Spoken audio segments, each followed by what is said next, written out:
One of the biggest concerns for Tesla owners has been hardware obsolescence.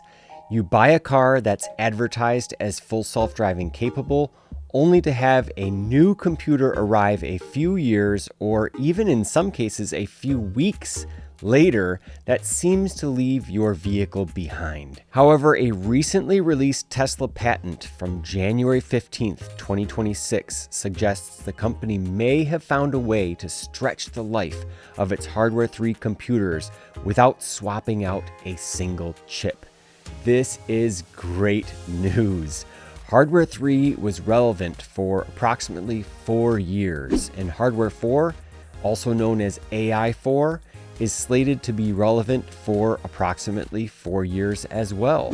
This is particularly concerning when the battery pack itself lasts between 300,000 to 500,000 miles, translating to 15 to 40 years of actual use, depending on your annual driving habits. The new patent, titled bit-augmented arithmetic convolution, which was first shared on X by user Tesla Ming, allows Tesla to leverage a mixed precision bridge that runs elite 32-bit AI math on cheap 8-bit chips. What does this mean? Well, it uses logarithms, pre-computed tables, and smart tricks to keep high accuracy with low power. This allows for better FSD memory, longer Optimus battery life, and Optimus, by the way, is that robot that Tesla's been working on, and also future small device AI.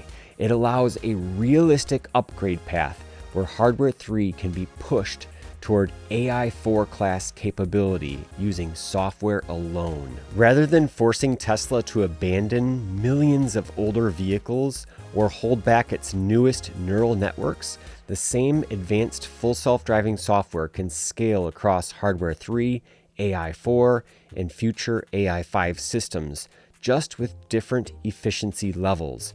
To understand the significance, consider the historical context. Tesla introduced Hardware 3 in 2019 as a major leap forward with custom AI chips optimized primarily around 8-bit integer math for neural network operations. Fast forward to today, and cutting-edge neural networks, including those powering the latest FSD iterations like version 14, increasingly favor higher precision formats like 16-bit or 32-bit floating point. These formats offer greater numerical stability, reducing quantization errors, and improved accuracy in complex edge case scenarios that are critical for safety. The downside is that these higher precision requirements do not map cleanly onto older hardware like Hardware 3, often forcing developers into compromises, such as aggressively quantizing or shrinking the models, also known as compressing, which can erode performance margins and potentially impact reliability and safety. Tesla's patent shows a way to avoid these compromises. Instead of forcing high-precision data into low-precision hardware, Tesla splits the data into smaller chunks that Hardware 3 can handle. A 16-bit number becomes two 8-bit pieces, a big part and a detail part. The FSD computer processes each piece separately using its existing hardware, then stitches the results back together to recreate the high-precision answer. Importantly, Tesla uses the neural network accelerator itself, the same hardware that normally detects cars, lanes, and pedestrians, to do this splitting and recombining at full speed. In simple terms, the 8-bit chip behaves like a 16-bit or 32-bit system by running a few extra lightweight operations, instead of needing bigger, hotter, more power-hungry silicon. Now, why does this matter? Well, this approach means Tesla doesn't have to choose between abandoning older cars or holding back its newest AI models. And I don't think it's ever been Tesla's goal to hold back the newest AI models.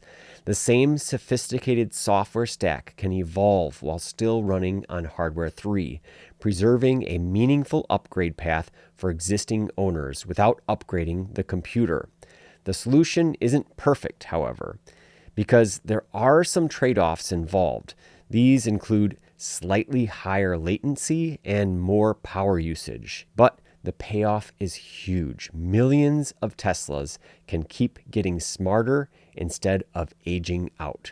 Now, a couple of extra details to keep in mind regarding Hardware 3 versus AI4. Hardware 4, or AI4, is roughly 3 to 8 times more capable than Hardware 3, using a CPU with more cores. Some reports have found that AI4 has increased its CPU cores from 12 to 20. And there are also higher clock speeds, up to 2.35 gigahertz, and more neural network accelerators, 3 versus 2 in Hardware 3. In addition, AI4 has more overall TOPS, which is trillions of operations per second, for AI inference, around 150 TOPS versus 72 TOPS for Hardware 3. But perhaps the biggest difference between Hardware 3 and AI4 is the memory and storage capability. Now, when I'm talking about this, it's important to note that I'm talking about the computer system that is specifically responsible for Tesla's full self-driving, because there are two types of chips inside of these vehicles. One chip is responsible for the self-driving, and the other chip, which you'll hear referred to as the Intel chip or the Ryzen chip, is responsible for the infotainment system. I'm talking about watching YouTube, Netflix, seeing cool full-screen graphics of your car while you're in park, having access to the new photo booth features and enhanced Dashcam viewer, along with playing games on your Tesla. One user on X was disappointed in the comments on one of my posts, saying that Grok wasn't available for Hardware 3. However, Grok is available for Hardware 3 owners with AMD Ryzen chips on the infotainment side. So it's important to remember that detail whenever you're talking about Hardware 3. Not all vehicles with Hardware 3 are the same when it comes to features outside of the full self-driving. And then, as many people have pointed out, there is also a big difference between the cameras themselves. All Hardware 4 AI4 vehicles are equipped with better 5 megapixel cameras, whereas Hardware 3 vehicles have 1.2 megapixel cameras. Now, if you grew up without owning a smartphone, like me, you'll remember buying digital cameras in the stores and carrying one around on trips with you. And you'll know very well how much of a difference the total number of megapixels makes on the image clarity. It creates a big difference when you zoom in, especially. However, when it comes to full self-driving, the difference may not be as big as you think. For example, in the October 2024 Tesla earnings call, more than 1 year after AI4 had been released, Elon Musk mentioned that Hardware 3 cameras would be, quote, capable, even if a computer upgrade was needed.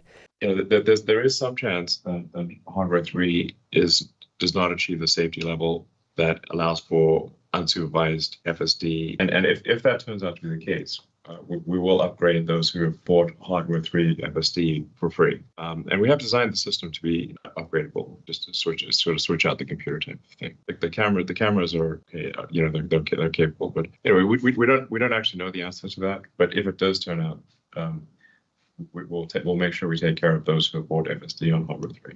Now, he mentioned similar things in the past as well, but as of today, Tesla does not offer retrofits from Hardware 3 to Hardware 4 due to the wiring, the connectors, and all of the complexity involved with the cooling system. Hardware 3 systems rely on a 12-volt power system and draw up to 100 watts of power. AI4 runs on 16 volts and draws up to 160 watts. AI5 will be even more power hungry, consuming up to 800 watts and rumored to run on a 48-volt architecture.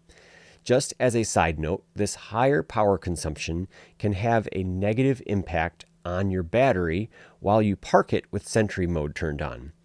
AI4 cars drain their battery noticeably faster, up to 1 to 2 times faster during extended parking periods compared to optimized Hardware 3 cars.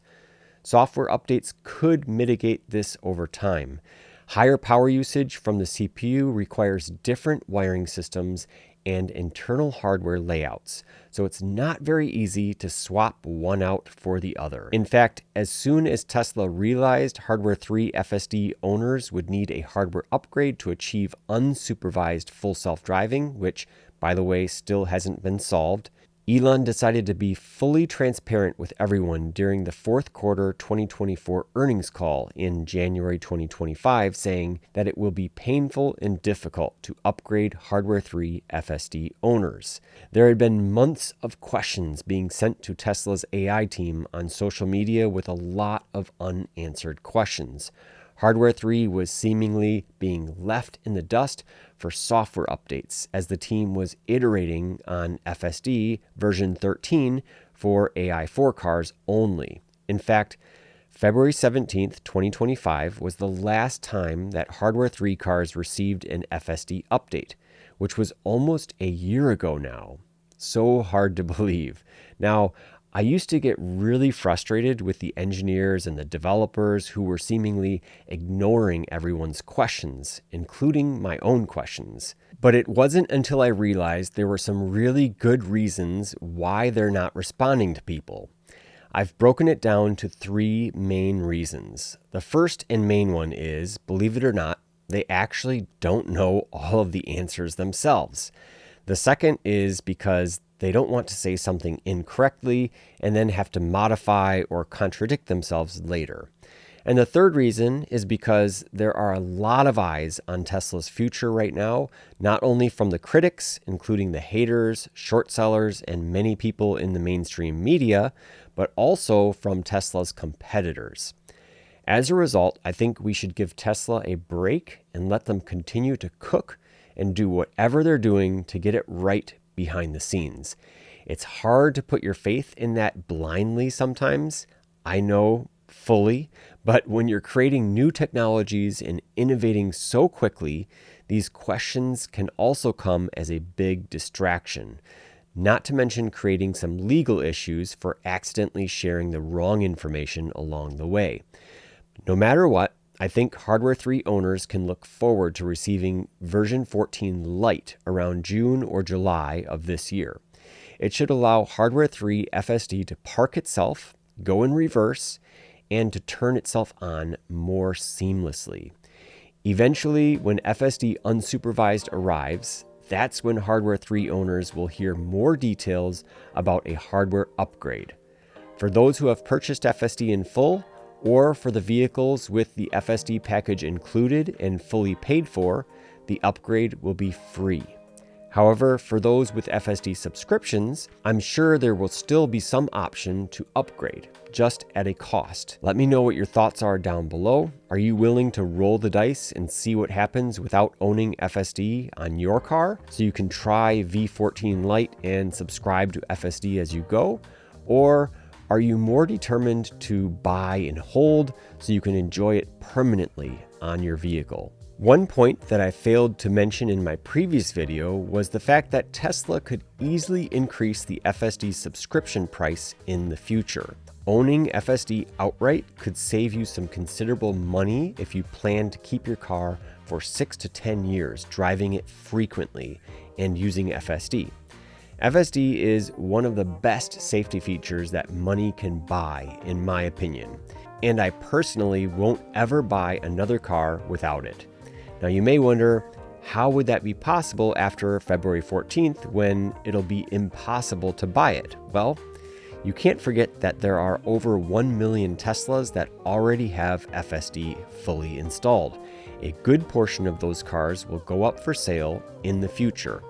And I'm a big fan of buying used whenever possible to avoid the huge depreciation hit. The only question is when the value of FSD will be fully recognized in the aftermarket. This won't happen until FSD is unsupervised. And if I had to guess on the timeline for that, I'd say 2028 or 2029 at best. I really hope I'm wrong on that, but Let's see what happens. Thanks for all your support. I found out 95% of you are not subscribed to my channel.